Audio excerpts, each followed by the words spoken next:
Hey, friendo, Steve here. Hey, Larson.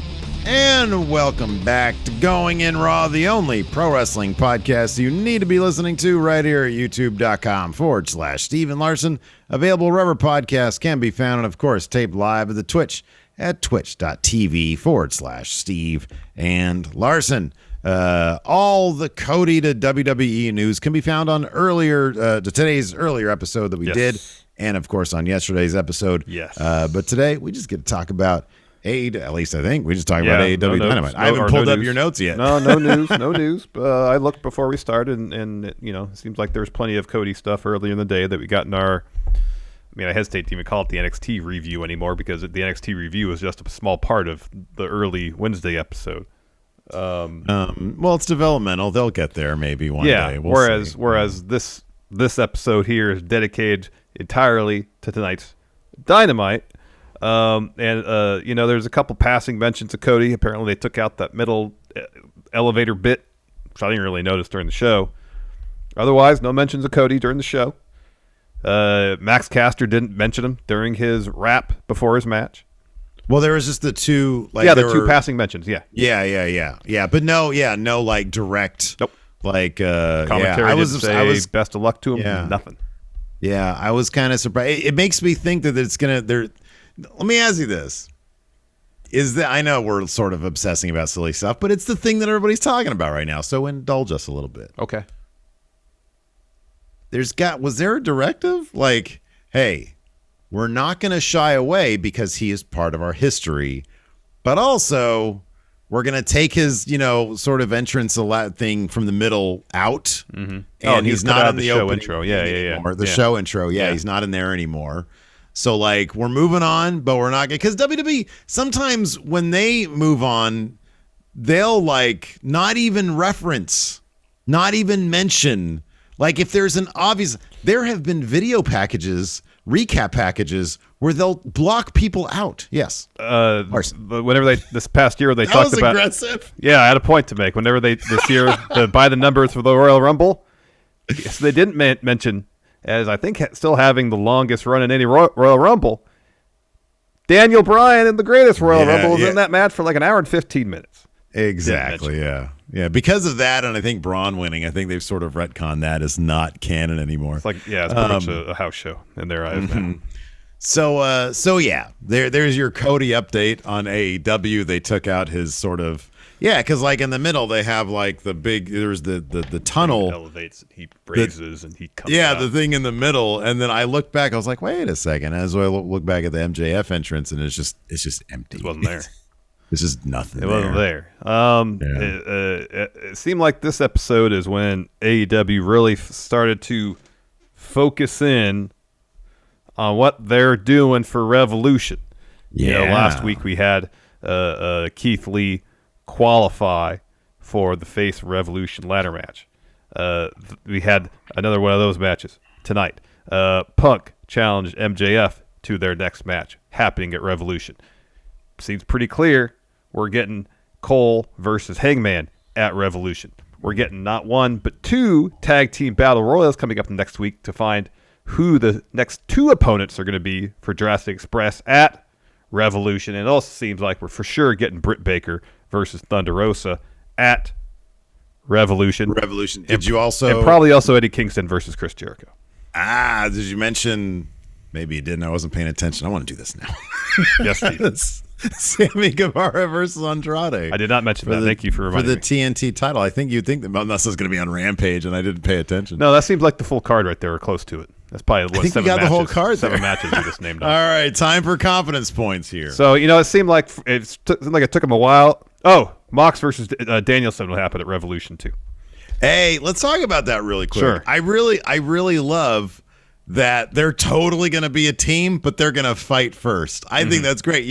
It doesn't have to be a choice because we talked about this. We're like, ooh, are they going to team up or are they going to fight? I think a lot of people want to see them team up. Teaming up sort of keeps them out of keeps them out of title contention. Well, unless they do a 2-man power trip type deal. Yeah, I know. That's what I'm saying. I would kind of, at the very least, want to see them get those tag titles. At Revolution, Mox versus Danielson, they get that out of the way so they can team up and be besties, right? Yeah. Well, I don't think it's a given they're going to team up after that. But anyways, continue. Oh, everybody wants it. They're going to do that shit. I mean, I want to see it. I really want to see it. Same, and they're going to do it. Look, we got to deprogram the WWE stuff where they just don't do cool shit. Well, yeah, no, but it depends. It depends. If they really want to keeps them busy. It does, and if they really want to push, Danielson as a heel, then they're going to have the match in. Bug flying around here. Gosh, get away. They'll have a match, and Danielson will win or something in a way that Mox finds offensive to his sensibilities. Because he said to him, "Hey, do you want me to team with you because you wanted me to team with you, or are you just scared to face me?" Essentially. Mm-hmm. And through the match, if Mox finds out, oh, Danielson just did this, so he didn't have to wrestle him. Well,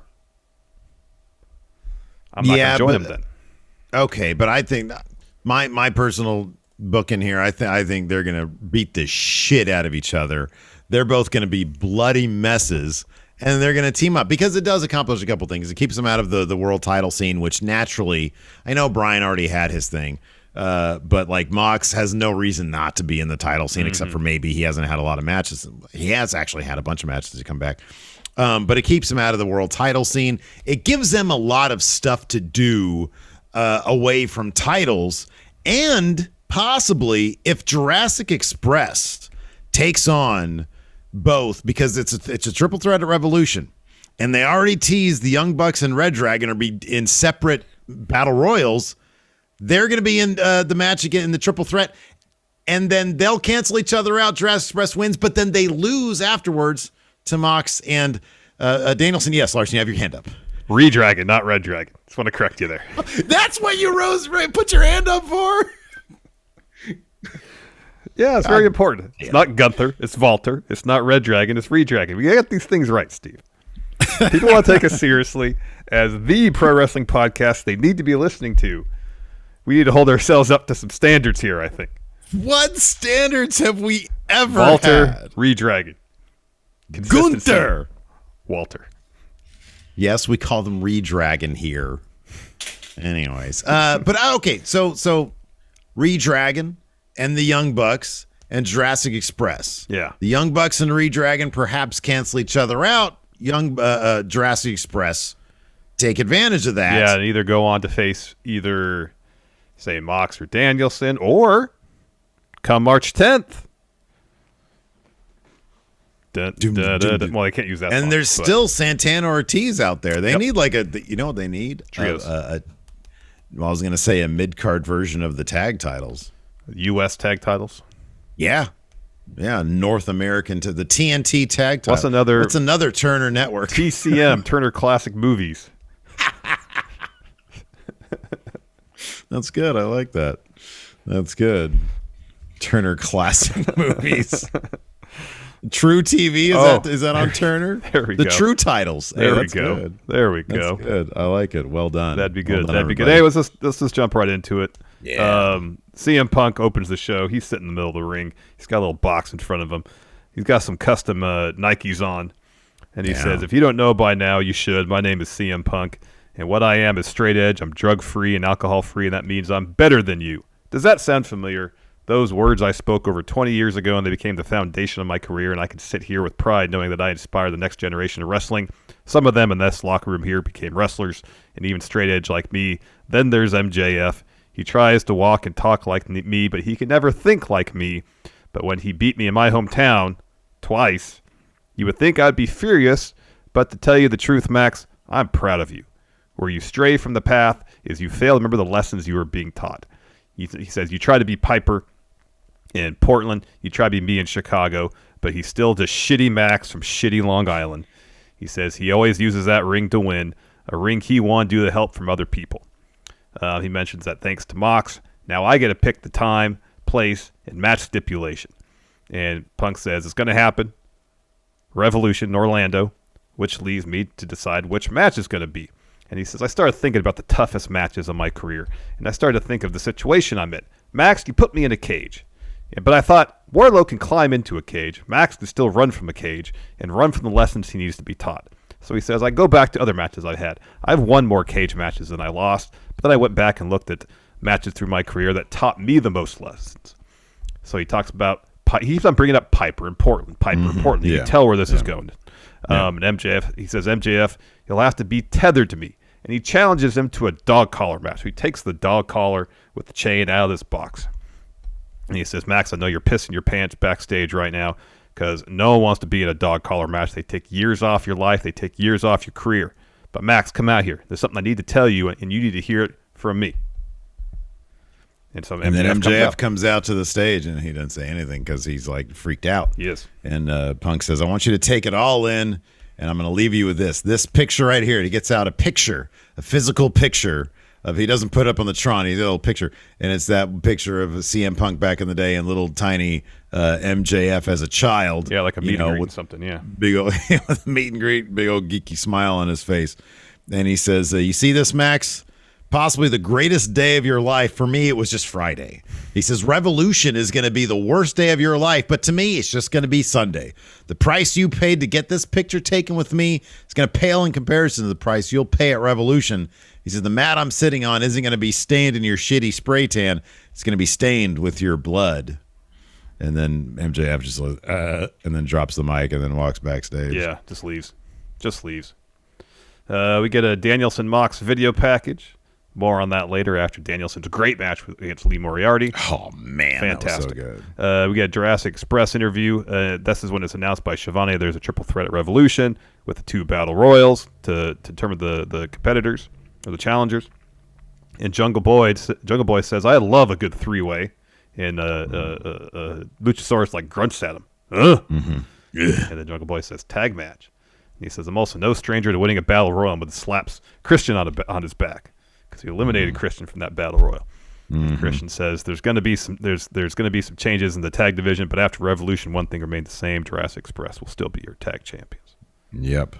After that, we had Bryan Danielson versus Lee Moriarty. Great. My God, this was great, man. It was Lee Moriarty. He's so funny, so crisp, and you got Danielson in there just being violent. Yeah. The whole premise of this match.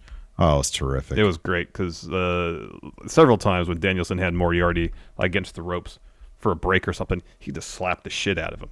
He was trying to get Moriarty to become more aggressive. Yeah. To unleash more violence onto him.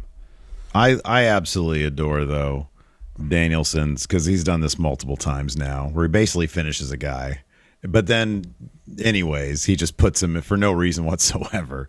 Like, he could pin them. He puts him in a triangle, and he just starts flexing. He flexes on him. And the ref has to check the guy. And he's already passed out. He's out, man. From he's the out. Stomps or something like that. Yeah, exactly. And that's what happened here. It's a bunch of stomps. He locks on a triangle, starts flexing. Yeah, it was great. And Lee passed out. But what a terrific spotlight for Lee Moriarty. Just really terrific stuff here. As Larson, as some sort of bug, flexes on Larson there. Did a little fruit fly? Is that what it is? Something like that. Flex on him there. Peacock him. That's what Brock says Wee Man did to him. That. He said he peacocked me. Oh, man. So anyways, Bryan asked for a mic. He says he came out to teach Lee a thing or two about violence. And he says, I want to know from you, the crowd, did Lee pass? And they make noise. Or did he fail? And they make noise. And he says, and that's why I don't trust the American public with anything. He said, that said, that's not the reason I grabbed the mic. He says, I asked Mox to team up with me to create a new AEW to teach wrestlers about violence, and I want an answer. So Wild Thing hits. Mox comes down to the ring. He says he starts telling a story, as Mox is prone to do. Yeah. He says a little over a decade ago, he says, I was a lot like Lee. I was like a lot of kids in AEW's locker room. I was young, angry, and poor with nothing to lose. Confirm AEW doesn't pay their younger people anything. And he took a shot at taking down the great American Dragon, Bryan Danielson. Talks about their match in the Indies in Chillicothe, Ohio, which, by the way, Tiger Driver posted the YouTube link to that very match on their Twitter account. Go follow Tiger Driver. My necks are great. Yes. He says he gave everything he had that night, but he came up short. But the taste of the best made him meaner, made him want it more. He said over the years, he's had more shots at Bryan, and every single time he's come up short. He's never beaten him. Apparently, there was one match in WWE that was a completely wonky, overbooked finish that Mox apparently did as Ambrose win. But Lucha Blog, another great finish on Twitter, dug that one up. He says he's never beaten him, so when Brian showed up in AEW, everybody else was scared. He said, I was excited to finally slay the one dragon he can never slay. But as it turns out, Brian doesn't want to fight. He wants to join forces. So I was listening a couple weeks ago, and I'm not going to lie, I got to thinking how awesome that could be. All the arms we could snap. We could create a legacy of pure wrestling violence, but also about what we could create. The young guys, they could come along with them. He says, I couldn't think of one good reason to say no. Then I got to wondering if the only reason that Brian wants to stand by me because he doesn't want to stand across the ring from me, because he knows what I would do to Brian, what I've done to everybody else they put in front of me. And if that's the case, I've already beat Danielson. So which is it? Does Danielson want to be my partner for what we could create, or does he not want to get destroyed? I'll leave it up to you, Brian. I'm not saying yes. I'm not saying no. He says, I'm not that kid from a decade ago. I don't stand side by side with anybody until I bleed with them first. Yep. That's going to be a hell of a match. Yeah, they're going to beat the shit out of each other. Mm-hmm. Yep. And it's going to be great. Next, we got a Keith Lee video package. And he kind of, to summarize what he says, I came to AEW to make a statement. He says, winning last week, phase 1. Winning the ladder match at Revolution, phase 2. And then the TNT title will be his. He has a multi-phase business plan for his time in AEW. Truly. Yeah. All right, let's take a quick break here to get a word in from our sponsor, Factor. You know, Larson. What's that? Much like the mighty grizzly bear, winter is the time where I stay in a lot. But unfortunately for me, it's not to hibernate. As you know, I'm just a busy guy. I've got stuff to do for Going in Raw. We got our new Friendo Club TV channel. There's stuff to do for Wrestle Juice. I got to stream and I got to watch all that wrestling every single week. That doesn't leave a whole lot of time for me to do a whole lot of cooking in the kitchen. But I have found a way to eat well without having to worry about meal planning or prep now that I've got Factor. Yeah, Factor makes it easy to eat clean 24/7 with fresh, never frozen, pre-prepared meals that are so delicious you wouldn't believe they're actually good for you, and they're ready to eat in just 2 minutes. Factor's chef-crafted meals are also delivered directly to your door, so that means no grocery shopping, no meal prep, no cleanup, and no washing dishes. I can't stand washing dishes, Steve. I can't stand it. Feel the rage in your heart over washing dishes. But listen, man, Factor's got a team of registered dietitians and expert chefs who work together to create delicious meals with nutritious ingredients. Plus, Factor's got variety. With more than 29 meal options each week, you'll never get bored. Factor offers vegan and veggie meals, cold-pressed juices, smoothies, energy bites, extra protein keto meals, and a lot more to keep you fueled and focused all day long. You get everything you ever wanted when you're dealing with Factor. So head over to go.factor75.com/raw120 and use code RAW120 to get $120 off. That's code RAW120 at go.factor75.com/raw120 for $120 off. After that, we had Wardlow versus Max Caster. Again, sort of surprising. No Cody reference in Max Caster's raps, but he plays it super safe these days, which I find charming, to be honest. Yeah, because, I mean, he referenced Nashville Hot Chicken, dubbed it overrated. Yeah. Overrated. Made fun of the Titans from getting bounced out of the playoffs first round. Pretty tame. Caster actually, unlike most of Wardlow's opponents, gets an early advantage here. He sends Wardlow into the ring steps, gets some of his shit in, but eventually Wardlow mounts a comeback. Looks for a power bomb, but Bones is able to pull Caster out of the ring. Fast forward to Wardlow power bombing the living shit out of Max Caster. Those were nasty. They were like Walter-esque power bombs. Yeah, there's a little extra snap on them.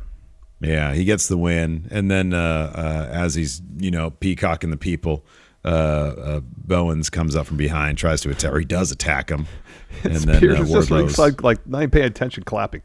Yeah. Wardlow's able to finally powerbomb him as well. And then Spears comes in, starts blasting both of them with chairs after Wardlow's already taken care of business there. Yep. Then we had a Mercedes Martinez, Britt Baker interview.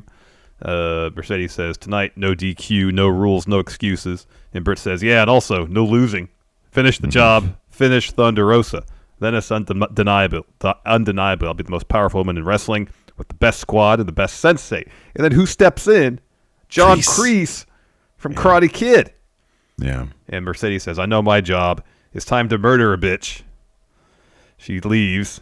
Britt then asks Kreese, what should I do if Martinez loses? And he just goes, you know what to do? Finish her with no mercy. It'd be awesome if they kept Martin Kove around, but he plays, remember how Carl Weathers was a silly version of himself on Arrested Development? You know, you got a stew going. I want to see Martin Kove because, like, what's his face? David Cross's character. Tobias Funke. He thought that Carl Weathers, he was getting all this graded grand advice, acting advice from him, but it was all just goofy stuff. Yeah. I want to see some of that. That'd be fun. Because I don't know, what is Kove supposed to be a legit sensei here? Yeah, I don't know if he's supposed to be. Well, they had his lower third said Martin Kove instead of John Kreese. Right. It should have said John Kreese. Like, keep it kayfabe, exactly. right? Exactly. In the universe of AEW, John Kreese exists. Exactly. AEW shares a universe with Karate Kid. The possibilities are endless. A Cobra Kai faction. Indeed. So after that, we had a Hangman Page interview. He started to talk. He gets instantly interrupted basically by Adam Cole Bebe. And he's like, hey, Nashville, do me a favor and give our champ a round of applause. He says, Page, you've been in some battles with Danielson, that war he had with Kenny to get that title. And then last week against Archer is one of the craziest things I've ever seen. So he gets to the ring and he yells at Tony, like his tone changes immediately. Tony, get the hell out of my ring. Oh, it's awesome. So Shivani leaves. And then Cole kind of like collects himself again. And it says, Paige, you've earned the right to call yourself champion. It's a shame your reign is going to have to come to an end pretty soon. Paige says, I often wondered how you felt watching as your friends built a wrestling empire. Now you're standing across from your former Bullet Club friend looking at the only world title you'll never hold. Mm-hmm. And Cole's like, oh, you want to talk about friends, huh? I haven't heard the Young Bucks mention your name in weeks, and I haven't seen you pal around with Dark Order in months. What kind of friend are you? And Paige looks kind of defeated there. He's like, oh. He's like, I'm not perfect. He says, but you don't have the best records with friendships either. Crowd's like, ooh, are they referencing Undisputed Era? Anyway, he says, we've all made mistakes. Referencing that match in New Japan with the whole time Adam Cole just kept on saying, Adam Cole, baby. He said, I have video evidence of this, and throws that match up on the Tron. Baby. He says, we've all made mistakes. He says, I'm thinking, Cole, he says, I'm thinking you stepping in the ring with me, Hangman, tonight. The Hanger was your biggest mistake. And Cole's like, whoa. He says, come on, man. I've known you for decades. You've become a great champion, a great wrestler. I've known you for decades. I think you said a decade. Oh, I don't think they've known each other for more than 20 years. I thought this was a WCW for a second. No. Hey, brother, I've known you for decades. He says, anyways, but now I'm here. Look, you know what's funny about that is that it's ridiculous, but you and I have known each other for decades. I know. That's why I think it's all right. We're both at least 10 years older than each of these guys. Like 15, I think. Probably more than 15. Than Paige, I know. Than Paige, yeah. Anyways, he says, but now I'm here, and anytime we've been in the same promotion together, you've been known as the other Adam. And Paige puts the belt down. Cole's like, no, look, I've got nothing but love and respect for you. If we can share the ring, he says, if I could share the ring with anybody in AEW, it'd be Paige. He says, one day we'll fight for the AEW title and be man to man. When that day comes, filled with respect, may the best man win. They shake hands, and Cole leaves. So you think, oh, cool. It's all good. It's all respect. He's a good guy. Good sportsmanship, yeah. Re-Dragon attacks Paige from behind. Cole comes back to the ring, joins in on the beatdown. Security, NXT 2.0, comes to the ring to break it up. But then Dark Order comes down. Undisputed Era leave. And then 10 just starts throwing all those security guards around. And then the rest of Dark Order are able to settle him down. But then 10 chucks one of the security guards over the top rope onto all the other Yeah. security guys, all the AEW upcoming Dark and Elevation All-Stars. Yes. After that, we had a Darby and Sammy Guevara video package highlighting their history in AEW. Then we got Chris Jericho and Jake Hager taking on Santana and Ortiz. Right before the match starts, Eddie Kingston making his return from, I believe, a broken orbital bone. Yeah. Comes down to ringside to stand in Santana and Ortiz's corner. So early on, Santana and Ortiz have the advantage. They're beating the heck out of Jericho. That is until Jericho pancakes Ortiz, gets a tag to Hager. Hager goes on a bit of a run. Eventually, Jericho gets back in. Ortiz hits him with a lariat. Santana and Hager are tagged in. Santana's going on a run until Jericho just comes in the ring, hits him with a code breaker. Hager hits him with a slam. Santana kicks out. Eventually, Santana and Ortiz hit their finished street sweeper on Jericho. He kicks out of that. Santana looks for a cannonball on Jericho. Jericho catches it, locks on the walls of Jericho, and Santana gets to the bottom rope. And Eddie's there, cheering him on. Come on, get to the bottom rope. And then Eddie gets on the apron to kind of coach up Santana a little bit. Jericho does a springboard drop kick to him, knocks him off, looks for a Judas effect on Santana. He ducks it and hits Jericho with the discus lariat to get the win. And as soon as that pinfall is counted, Jericho is up and he is sprinting out of the ring going after Eddie Kingston. Yep. And the rest come out, separate him. We talked earlier about the idea that Jurassic Express might have that triple threat with the Bucks and Redragon. Thank you. Is Santana Ortiz more likely, given that their whole story is you're holding us back? Are they going to be in these battle royals, or are they going to stick to whatever's going on here? Because if Jericho Kingston's the match, what are they just not going to be, having a match at Revolution? I guess that's possible if they're just sort of, in Eddie Kingston's corner. Yeah, who knows? They might be taking their time with the story. If it ends up being Young Bucks and Redragon against Jurassic Express at Revolution, then it seems entirely possible or highly possible that Jurassic Express walks out of that match still with the championships, in which case you'd think the next champion's got to be Santana and Ortiz. Yeah. Because if either the Young Bucks or Redragon win those titles, then it'd be pretty surprising if someone has a pretty short title run. I just think it'd be terrific, man. One thing I'd love to see is some point down the line. Is there? Yeah, I don't know. Yeah. Because the idea of I'm looking down the line for the tag titles at Santana Ortiz and Mox and Danielson. How amazing would that match be? It'd be pretty good. It'd be pretty damn good. I guess you don't even need the titles for that. They could just do it. After that, we had a promo. You had Adam Cole, you had the Bucks, and you have Redragon there. And O'Reilly's like, man, we beat the hell out of Hangman. He's like, where were you guys at talking to the Young Bucks? They said, look, man, with Hangman, we're over it. We've been there. We've done that. It's beating a dead horse. Kyle O'Reilly says, what's wrong with beating a dead horse? So Cole says, hey, it's a big week for us. We're going to beat 10. He says, I'm going to beat 10 in 2 weeks. Jay White is going to beat Trent. He said, the next Wednesday, there's going to be a battle royal. And Bucks is like, yeah, man, it's time for us to get our titles back. Kyle O'Reilly says, well, maybe we win next week, and then you can win the other battle royal. Matt asks Kyle O'Reilly, he's like, where have you even been? He says, I've been busy picking up my Dad of the Year trophy for having my first kid. And Matt's like, I have 2. And Nick's like, I have 3. And Cole stops him and says, listen, guys, you all have beautiful children. Let's focus here.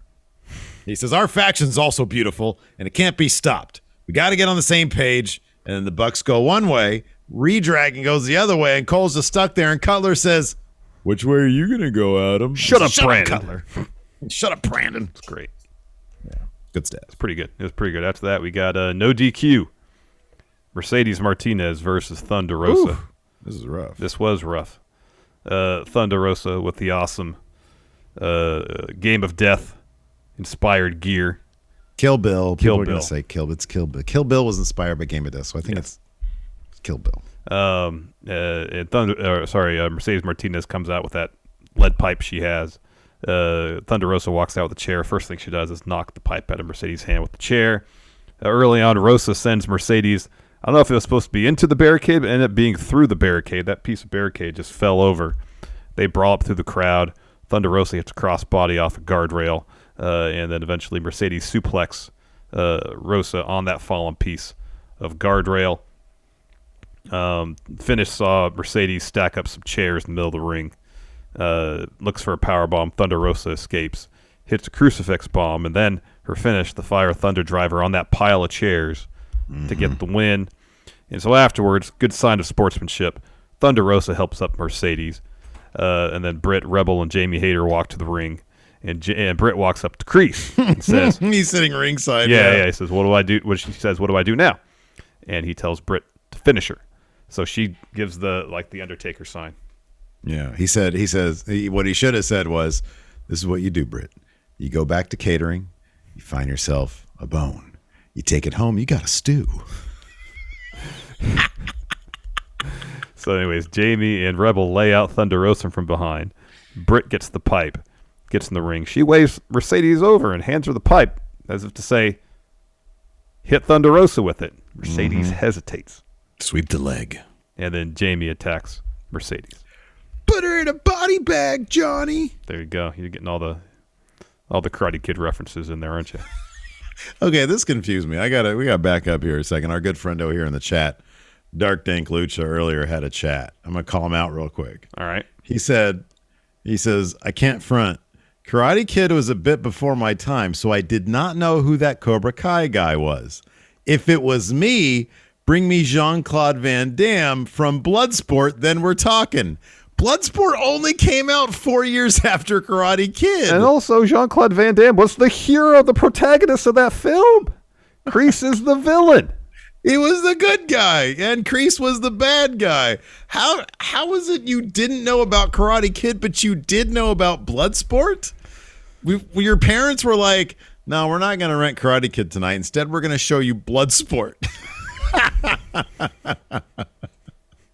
Oh, man, I'm dying. That cracked me. I've been thinking, that was like 20 minutes ago he said that in chat. I've been thinking about it ever since. Dark Dank Lucha says, I actually watched and gave a damn about Bloodsport. Bloodsport's a great movie. Look, it's a great movie. I'm just saying, how do you plead ignorance about Karate Kid when you know, like, they're only 4 years apart? Before your time? Yeah. It's the same time, man. So after that bout, we had a House of Black promo. Malachi's talking about how violence begets violence, and through violence, you create destruction. From those ashes of destruction, new things appear. But violence either can or can't, I already said, truly create without judgment. And so Brody asks him, who are you waiting for? And so this whole time, Malachi's got like tarot cards he's messing with. And he flips one up, and he says history. And behind him, like the figure comes into the room. And now, so Fightful Select report either today or yesterday, talk going around in AEW that Buddy Matthews, of course, Buddy Murphy in WWE, is coming into AEW. Given his own history, Malachi's history with Buddy, this would make tons of sense. And would be fantastic because Buddy is great. Yeah. No, man, that's gonna be awesome. Boy, the match is there, man. That's gonna be good stuff. After that, we had a Jay White promo.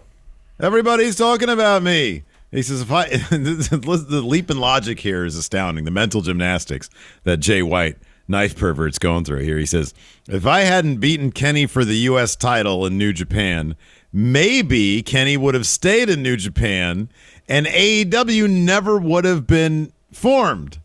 He said, so you're welcome for that there, AEW. He says, in 2 nights, I'm going to show everyone how to breathe with the switchblade because it's still my era. He calls himself leader, Bullet Club, all that stuff. And I'm just thinking, that's a lot right there. Well, yeah, he kind of introduced himself to AEW. It's a good introduction, but it's a bit much to say I'm the reason why AEW exists. You going to tell Switchblade he's wrong? I would tell him he's wrong over telling Walter that his name isn't Gunther. It's not Gunther. It's Walter. Do you know his last name? Han. Hey, good job. Like his name is actually Walter. So if I go, hey, Walter, like, how is he going to get upset about it? I'm calling you by your name, Walter.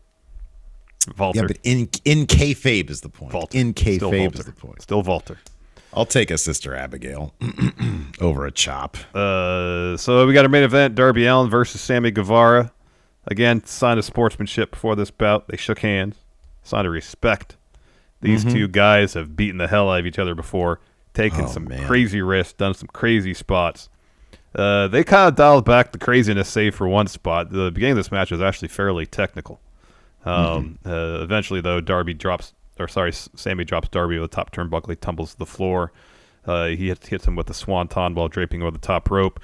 He has the advantage all through the commercial break. Eventually, Darby starts working over Sammy's leg. Locks him in a figure 4 at one point, and they get into like a slap fight, and that leads to Darby breaking the submission. Sammy escapes the stunner. He's looking for a GTH. Darby escapes that, locks on Last Supper. Sammy kicks out. I don't know if anybody's kicked out of that before. So Darby then hits the stunner. Sammy rolls the floor. Darby's looking for a suicide dive, and he didn't have quite the velocity he normally has when he's running and leaping through the rope. So I knew something was up. Sammy counters that with a cutter on the floor. Right. Yeah. So then Sammy puts Darby on the apron and then looks in the camera and says something like, "I'm crazy." And he goes for a swanton. Darby moves, so Sammy just crashes on the hardest part of the ring. It was a thud. Yeah. So then Darby pulls Sammy back in the ring, gets in position for a coffin drop. But Sammy is like he rolls on his stomach just to be a little bit more towards the center of the ring, further away from the corner. So Darby goes up top. Jose, the assistant, gets on the apron. Sting runs out, flings him off, throws him over the barricades. The ref's all distracted with that. So while the ref is distracted, Andrade comes out, sweeps out Darby's feet, clobbers him. He breaks a tablet over him. Sammy gets up, takes Darby off the top turnbuckle, hits a GTH, get the win. Matt Hardy comes down. He starts beating up on Darby. Sammy gets back on the ring, chases off Matt, but then Andrade comes in. He clobbers Sammy with the tablet, grabs both TNT titles, holds them up. Sting gets in the ring, and so Andrade and Matt Hardy just leave. Yeah, Mr. Sting. Mr. Sting. That's funny. Earlier here in chat, also, I missed this. Chew World Order says, John Kreese. There we go. Funny. John. As chat rages on over which karate movie's better, we have some questions here on the Patreon. If anybody wants to take a moment away from this karate movie Civil War we got going on here, please feel free to highlight a message. Soken Rose asks, do you see some of the Nightmare family members, such as Goldust, Arn, and Billy Gunn, follow Cody to WWE? So Goldust has already said he's not interested. He's happy where he's at. Yeah. Arn, I don't know if Arn would want to. I don't know if he'd want to deal with. With going back to WWE. Yeah, I don't know about that. I don't even know if he could, because he was. That's right. He was let go a while ago. Yeah. Yep. Yeah. Jorge D here in chat asked, with Cody and Brandy gone, what does AEW pivot Dan Lambert into doing now that his feud is gone? So Josh Alexander's a free agent. He announced that on his Twitter. Free agent. Yeah. They bring him into AEW. Either he has a program with Ethan Page, or they get the North back together and add to the already loaded tag team division. Whoa, wait a second. What? How about this? Martin Cove sticks around. Ethan Page turns into not the Karate Kid, but Karate Man. Yeah. So we get Cobra Kai essentially in AEW. Same shared universe. I did not miss Dan Lambert tonight, man. Did not. I tell you what, did not miss him. Be okay if he just left for good. Let's see here. David, man, that really did save us a Paige Van Zant versus Brandy match, probably. At Revolution. Oh, my gosh. Let's see here. Dave Matushak, if you were to do a video game co-stream on Twitch with any AEW wrestler, that is not Chugs. AEW wrestler, who would it be? Uno's got a really good following. I would suggest perhaps Uno. Yeah, Uno's a good choice. Is anybody else? Zondo says Danhausen. Is he on Twitch? No. I don't think he's on Twitch. I'm just thinking of other people who are on Twitch. Oh, Colt. Yeah, Colt. That'd be fun. Flats, which two teams would you like to see versus Jurassic Express? Now, who do we think? What teams would we like to see? What teams we'd like to see against? It would be this. It would be like ideally, I'd like to see Mox and Danielson. They sort of agree. Look, we're gonna have them. How about this? Just do Mox and Danielson on Rampage this week. Get that out of the way. Next week they enter the Battle Royal, win one of those. The other Battle Royal is won by Santana and Ortiz. And then they just beat the living. They all four of them team up on Jurassic Express. Spend 15 minutes beating the living shit out of those guys, so they can clear the way. They go at it themselves, and then it's just whoever. There's no loser there. Santana Ortiz wins. I'm fine with them taking their time with the Mox and Danielson storyline, so they can have their match at Revolution. So in the triple threat tag match, give me, assuming Phoenix is healthy, give me Lucha Brothers, give me Jurassic Express, and give me Santana and Ortiz. There you go. That's good. Let's see here. Eli McCaig asks, with Cody Island officially gone, do you think people who were hindered by it will lose the negative impact that it had on them? I don't know that anybody necessarily had a negative impact at the end of the day. I mean, I think Andrade's probably going to end up winning that TNT title. I feel like QT Marshall's probably in a better spot now than he was before Cody Island. So, no. I mean, the big question is what, I guess...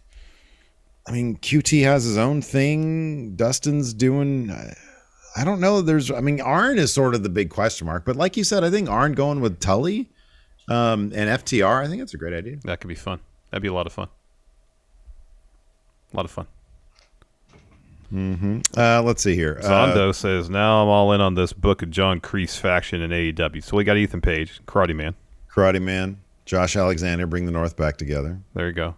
Yeah. So that's your tag team. Who is the main event guy? Is Karate Man's not how about this? Ethan Page and Josh Alexander, the North, but then Karate Man is your main eventer. There you go. Good. And then Ty Conti, she does does what? Judo, I think, right? Yeah. That's what it is. Mayor of Planet Houston. What happens to Rose to the Top? They said this is probably not going to come out. Probably won't see it anymore. Yeah. Dang MQ, if AEW was to create a Turner Classic Movies Championship, which actors from the golden age of Hollywood would be on the side plates? Oh, man. Great question. What was that? Rudolph. Valentino? Yeah, Valentino. Put Rudolph Valentino on one side. John Garfield. Okay. Boy, that's obscure. Let's put names out there. Yeah. Or I guess maybe, you put Bogey and what's the other guy? That guy. No. Cagney? You got Bogey. James Cagney? No, not Cagney. I was thinking Edward G. Robinson? You see. Jimmy Stewart. Jimmy Stewart, yeah. Jimmy Stewart. Yeah. Jimmy Stewart. Eddie Brock's Venom with Cody Martin Cove. Put him on one side. Crease. And and Ralph Macchio on the other side. Pat Morita on the other side. Eddie Brock's Venom with Cody Rhodes leaving AEW. Do you think if he ever went to New Japan to team up with Bullet Club, do you ever think... Oh, hold on a second. I don't quite understand this question. Sorry, Eddie Brock's Venom.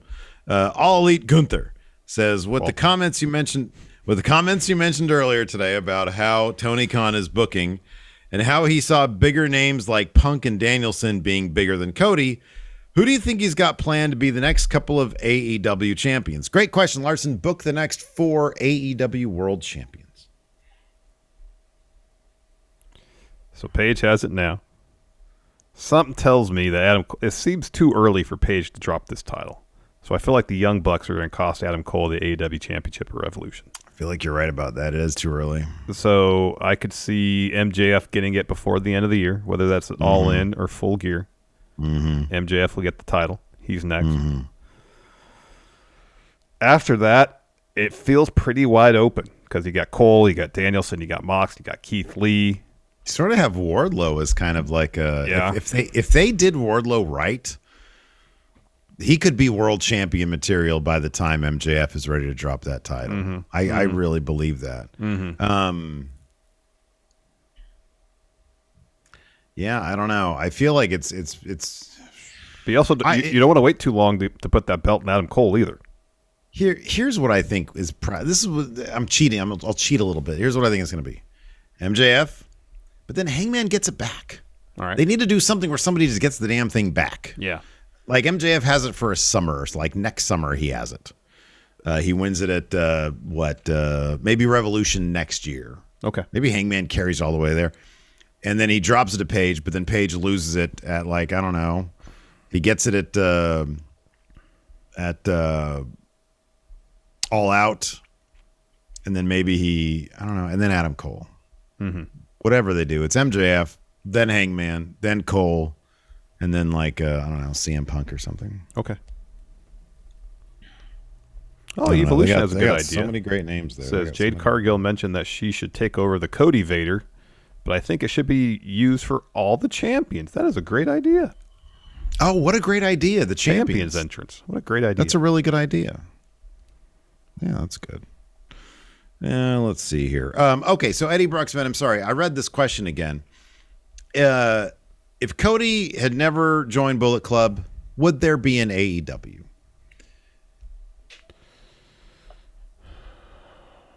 Tony Khan went to All In,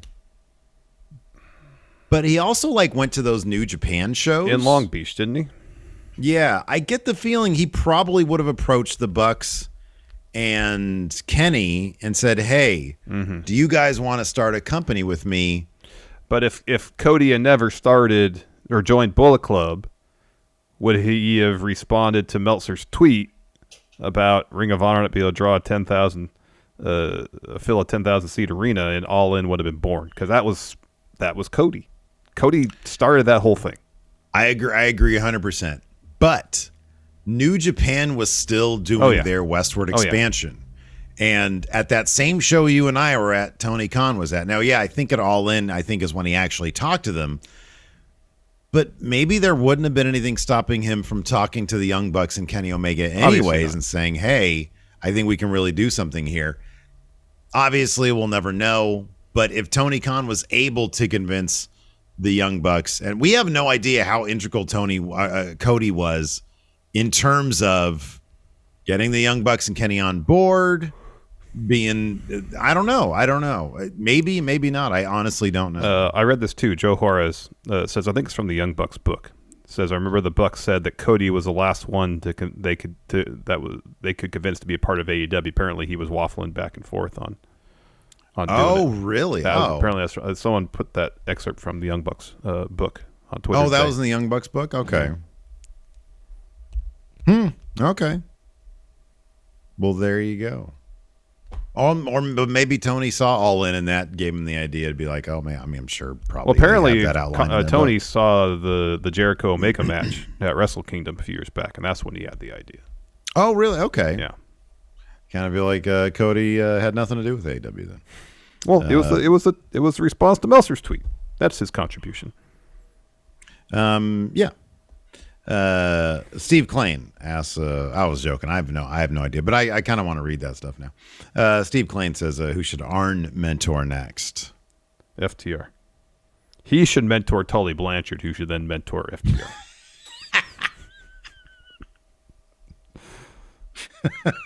That's good.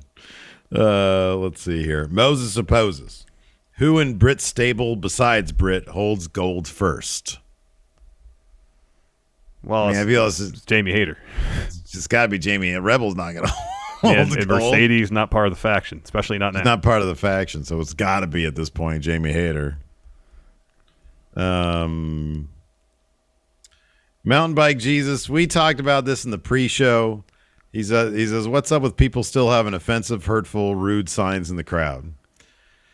Dude, I mentioned this in a pre-show. I don't want to go into it too deep, but like, why is it in AEW? There's always one guy. There's always one person. I don't get it. That has to bring a shitty sign, Or like Punk is down there trying to have a promo. Or that asshole who was yelling at Mox when he came back, you know? Who are these people? And why is it there's only like usually at every show there's like fucking one person? Yeah, I don't get it, man. I don't get it. Yeah, I don't understand it. I don't get it. People just need to be cool. Yeah, man. Just be cool. Stop trying to make it about yourself. Nobody cares. Nope. R. Lopez Ortiz has it right. This is kind of how I feel, too. He's in chat. He says passionate fan bases will always have their real bad eggs. And that's the thing. When you have something that people really, really are into, you'll always bring the people who are really, really into it, but are real assholes, too. And so they bring all that energy and enthusiasm, and they just channel it in the wrong way. Thankfully, WWE's crowd has zero energy, zero enthusiasm. So they just sit there on their phones the whole time. Mm-hmm. Anyways, that's going to do it. That's a joke. Kind of not, though, to think about it. Kind of not. Anyways, I mean, we were at that WWE show. There was that one guy. Gosh. He was like in the other section. Yeah. We were in the lower being that bowl, one and he was guy. further back than us. Yeah. Boy, that was irritating. That was irritating. My that favorite was for the guy- double taping, too. My favorite guy in any crowd ever was when you, me, and Hilton went to some WWE show. Was it WWE? I forget. I think it was WWE. Yeah, because before AEW, I think. And a guy, a section above us, said, Steven Larson. And I turned around and he said, Mecca Santa. Yeah, I read that. I was like, that's my dude right there. Anyways, that's going to do it for us. Thanks, everybody, for tuning in. We appreciate it. Till next time, we'll talk to you later. Goodbye.